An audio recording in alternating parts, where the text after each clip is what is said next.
ಇವತ್ತು ಅತ್ಯಂತ ಶ್ರೇಷ್ಠವಾದಂಥ ದಿನ ಅಂತ ನಾನು ಭಾವಿಸಿದ್ದೀನಿ.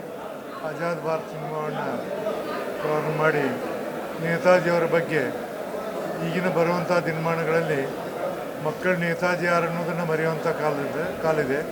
ಅಂಥದ್ರಲ್ಲಿ ರೂಪಾಯಿಯರವರು ಮತ್ತು ಅವ್ರ ಸಂಗಡಿಯರು ಕೂಡಿ ಒಂದು ಸಿನಿಮಾ ಮಾಡಿ ಉತ್ತಮವಾದಂಥ ರೀತಿಯಲ್ಲಿ ಮಾಡಿದ್ದಾರೆ.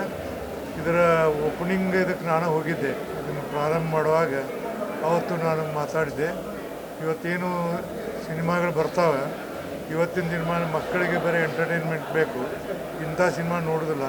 ಇಂಥ ಸಿನಿಮಾವನ್ನು ನೋಡಿದರೆ ಮಕ್ಕಳೆಲ್ಲ ಬರುವಂಥ ಸಿನಿಮಾ ಭಾರತದ ಭವಿಷ್ಯವನ್ನು ನಿರ್ಮಾಣ ಮಾಡಲಿಕ್ಕೆ ಇದೊಂದು ಅತ್ಯುತ್ತಮವಾದಂಥ ಮತ್ತು ಹೆಮ್ಮೆ ಪಡುವಂಥ ಸಿನಿಮಾ ಮಾಡಿದ್ದಾರೆ. ಅದಕ್ಕೆ ನಾನು ಇಡೀ ಕರ್ನಾಟಕ ಜನತೆಯ ಪರವಾಗಿ ರೂಪಾಯಿಯರ ಮತ್ತು ಅವ್ರ ಸಂಗಡಿಗೆಲ್ಲ ಅಭಿನಂದನೆ ಸಲ್ಲಿಸ್ತೀನಿ. ಇಂಥ ಸಿನಿಮಾಗಳೆಲ್ಲ ನಡಿಬೇಕು, ಇನ್ನಷ್ಟು ಜಾಸ್ತಿ ಎಲ್ಲ ಜನ ನೋಡಬೇಕಂತೇಳಿ ತಮ್ಮ ಮೂಲಕ ನಾವು ಮನವಿಯನ್ನು ಮಾಡ್ಕೊಳ್ತೀವಿ.